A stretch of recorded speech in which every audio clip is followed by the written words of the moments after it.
was aban yi free so na ma fa wonu bo aba fo wo Ghana ha no aban de akwaje bosia enti wo yi free wo no ma e de atua sa bosia na enye yie mpo enti so obi adwene sa aban ba bibia ma ne ho ato ne se bia oba betete to so a ontum nna de aban be ka cho say oh na anu ya fa wonu kra ya te so 7% woso wo boa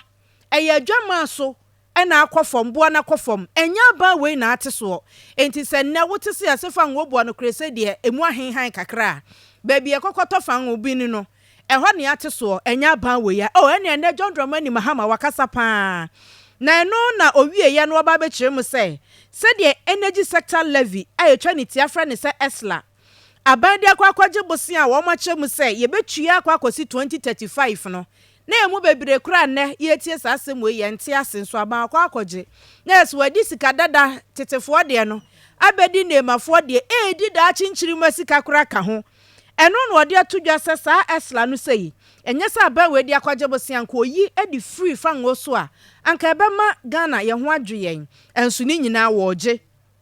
afe wa say afe ade ba ko aya reho ama enne nkwada wo mo won totofe wane ahyase sukuu mu yese ya sesa wo mo syllabus ai Worsen kasa bre wo mo nya nwoma e behwem di akere wo made ensu besi sa bre nwoma na bi ni ho age se prema ni bi tobi ma ne ba wo abonchen so na odi costume na teacher age ahwem di akere ade nya sa nka nwoma ne bi ni ho enne say get fund Aya Ghana Education Trust Fund sika no Ghana ban oti so MPP aban de akwaje bosia na kire se bibia Ghana fa so nya sika ema ne ho henha no aban de akwaje bosia enti ne John Dramani Mahama dan wo bodwa bo adomam konkonkon amansan metie en wo freye SSCA Trade Union Congress TUC for wo mkoka kire Ghana ban so onyi taxes ya wo petroleum products so no aban sagunachi Waya ho hwienye ye na so de ankwate na komaje atum na so ayedade ne nsa kokoka enti se na obi nti ase de enti aho kira ba na so still amount aban gusu a wode to ebeka ye ho a eno no to dada na na nke me ye ho han ye no aban de ni nyina kosi awowa enti to no ye a ye de kwa kotua bosia mumientie se de John Dramani Mahama wo kirekirim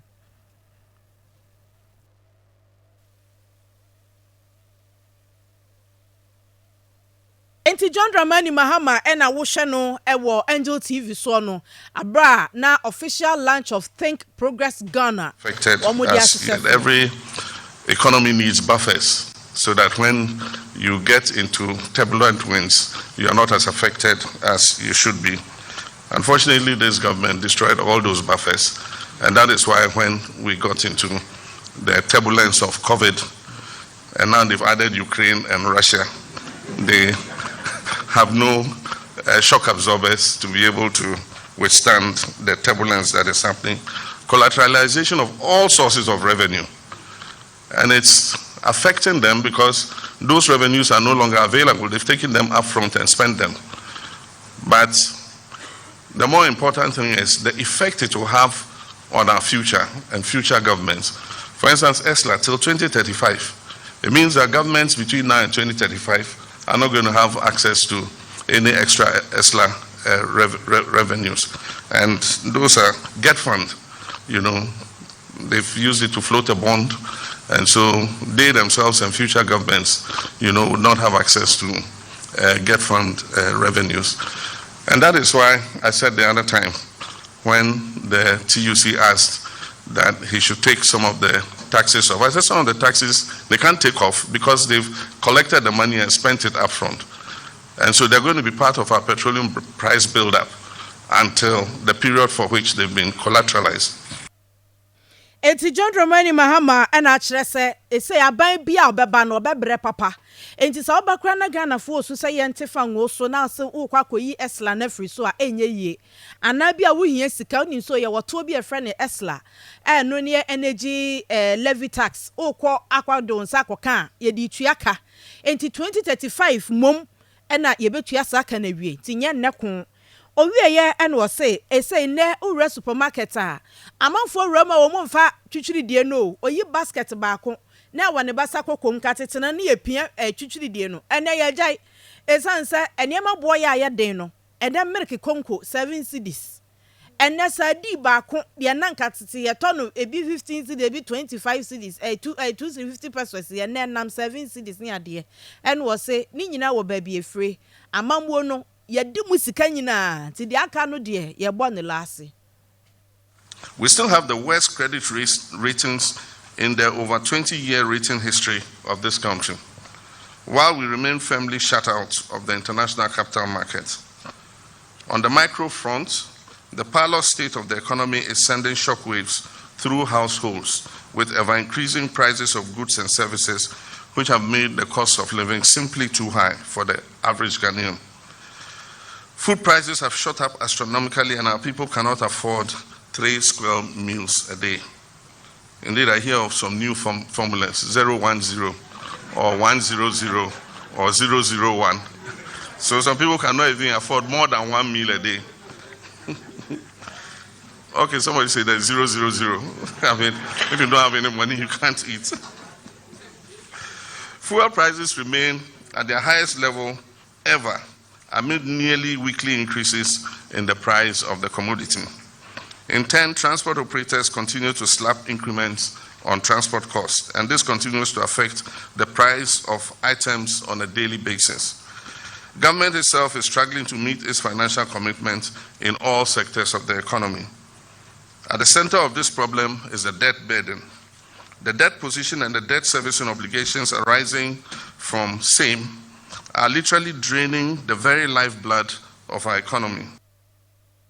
Enti John Dramani Mahama penia kani otu frankama NDC amanyoko no na ne waba be kire sese ne Ghana wa hohia mu na obi anka no kre nche wo ndo onim no kre no omfa no kre no sunsuma waba be ka kire Ghana fo se ne se eto obi a yenya ye ma ye ho henhan yen a de de hwa nwumasua kraka ho no abane de akwa akogye bosia wontwi anwieye enti so wadwe ne se 101 100 ana se bia 011 na wudi no wadwen ye ose ba besesa ensesa ne anaso ochina se wa yentu aso ne enkoye ni mu ena wanwie hwa o ne de nani abrepa wakasa papa baby odane nani hwe ye biemo eyo mampani dada His Excellency John Dramani Mahama eye Ghana COVID-19 abrabon baby e yabo aba bedre na ba ko ane nani abreka ho asam ye sika Ghana yensa aka enam COVID-19 ye ba yenti ene wo chema chese sika no enipa bi edi no kwa ya tutu no saa ya de aguru medemasia na asa ama sese sika no de entia ya de sika no ba ya ne niema wosenke de ya nkasa abre nka Ghana ya ka abrabo a ya bo e wo COVID-19 ho a enke ebetimi de ensa si ebo ne asere no sika no nyina wo ma hye na to agu kwa wo se aban a wo te adwaso na adwuma a waye no na nyamia nim no kura nie enye fe se ya de aban hye wonsa na sika abase yemfa enko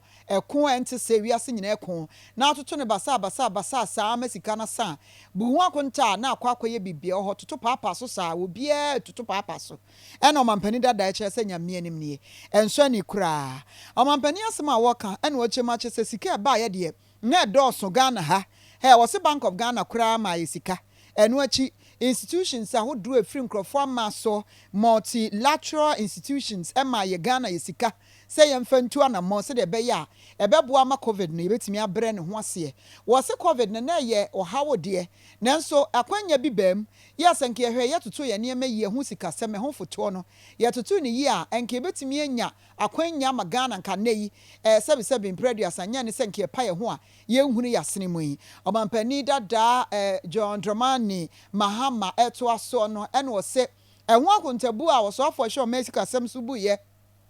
enu achi di omampani ankasa eka ene nsem na yehunya bebre na bose di ote ye kra de yewra ofori atachem se an sika no a Ghana nsaka ye se eda COVID-19 fund no mu yemfa mo bra no ye de aye adwuma papa mabrofo kra be mo wose wo ma judicious use cheso wo ma use ne kama ma aboa pa antinyame ani me Ghana ye mu yensema ye hye no se we sika no mutu mfuturo gu Ghana fo ani a ye no mu de ye nim abanim ene enim sika mu nkuntabuo ni ade enti ye de mutu gu ye ne enye yi nyame ani sika de wo mu de awasa wo mu sire mu ama ho akuntabuo no kura koye bibie ho enu ntina wosoafo ne to efa benkum na omampani so to e de fa nifa wo se nyame ani Ghana fo mi se aban a wote adwaso akuntabuo efa COVID-19 sika no ehu sanse aban na atoto sika na papa so adwuma wɔ so ɔde yɛ wɔamfa anyɛ ɔde awasa ne sirem.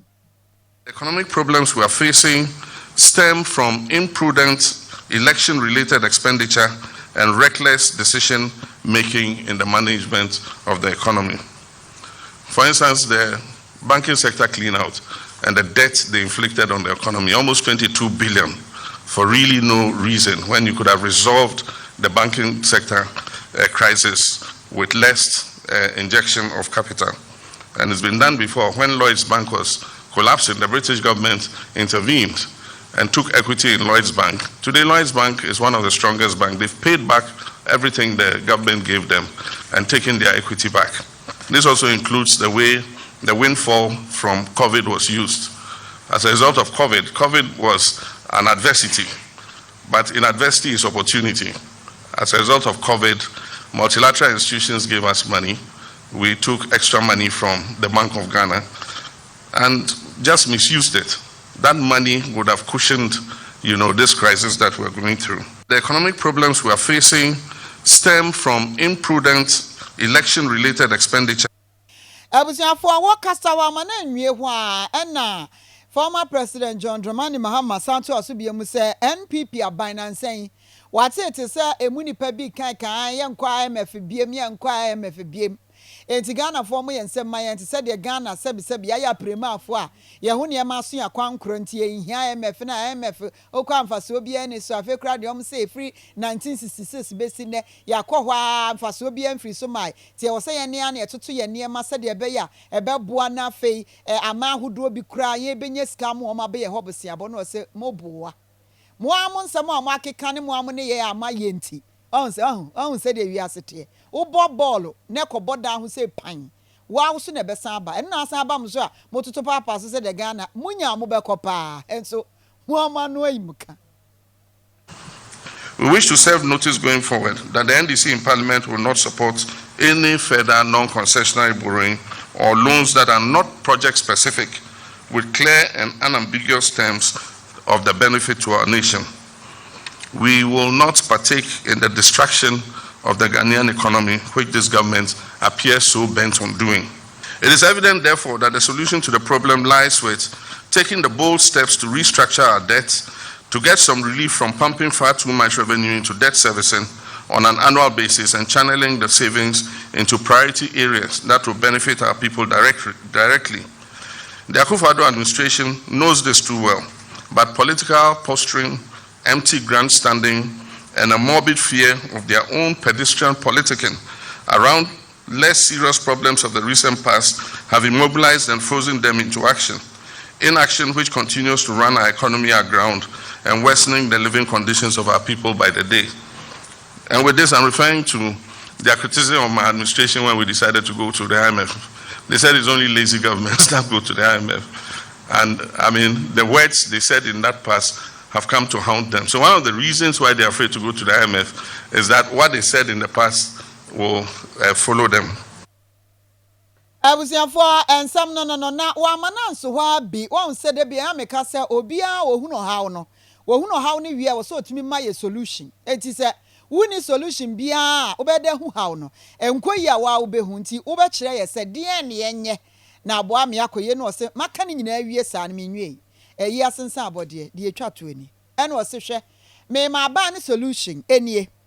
eniema nkitinkiti bi wo ho a ebe ha dwene de edi kan finance minister wuni sa no ha dwen pa wona e wo boga na papa o mampani di ka pam no ansa na uwie a afe u ministers na wo mo adwuma no o ma ye o mo ho sasa de ensachinsa yemufo no ase wo yaso wonye wono ase wontene nka okokana sem ba ko be so mu anu obetwem ba ko sankrofo ni nyina wo mo moa ma ban ni nkoyie wose wono ne solution ne suggestion ba ko a wo de be ma ban a wote adwa so ne se finance minister ekowie pe won sake no wo sake ne wie pe ministers na wo mo adwuma wo mo emre adwuma no wo mo hunu so no on reshuffle na foforo mra mebo. Meanwhile, it will serve the president well to use some items from the presidential toolkits in times of crisis such as this. There's a toolkit with some items in it that presidents can use when they are faced with this kind of crisis. The first is he should address the nation and explain the situation in which we are, and rally the support of the citizens behind any economic program that he wants to put forward. The second is he should fire his finance minister.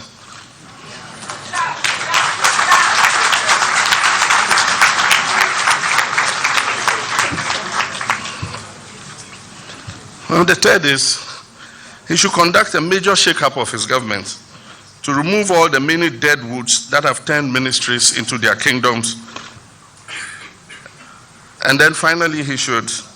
huddle with the best brains of this country to formulate a comprehensive recovery plan for our economy. I was here for anyway year to hono. Papa we what's it the kind once a draw UEFA Champions League draw once a ball on kitty bina. We are wouldn't suffer more no be so. Na Germany group 1 ha. And no di kaka so obeshase no ayi. Ti one nsa so mu na no yi ba ko no be so first ball or see and first ball ni say President Brabonten nebe address Ghana for ne hu say esu na yesu no wate. Na how na ewo ho no ma yehunu. Ne say yehu say how ho o me ka hwe so ananam sa ba kire. Ana de toso mienu on fire finance minister. No no ana ebo ye ka no. No wi a enkrofo bi a wo munye adwuma. Na wo ma age ayi duawuye a wo ma age kwaya aboso. Enze waje kunta ono a ye nyane so mfa so ono so wanya hwe ene osi wo no waje kwaya na aboso twan ye kan nua a ebe so abama nkrofo atibia di a ye nkan ne nka ho enso waje space ne ayi akatua no oje saa nkrofo ni nyina ye mpam wo eba ne saa afegan na anim beda ho kakra na haw na aka chenkete no ye de aba we ye nsem a omampani dada NDC amanyoko ne be pre adwa 2016 2020 wa ho na opre franka tufo edi bia enya ye edi wo manim ekọ abato emu no ene nsma ne na wotwi wode atodwa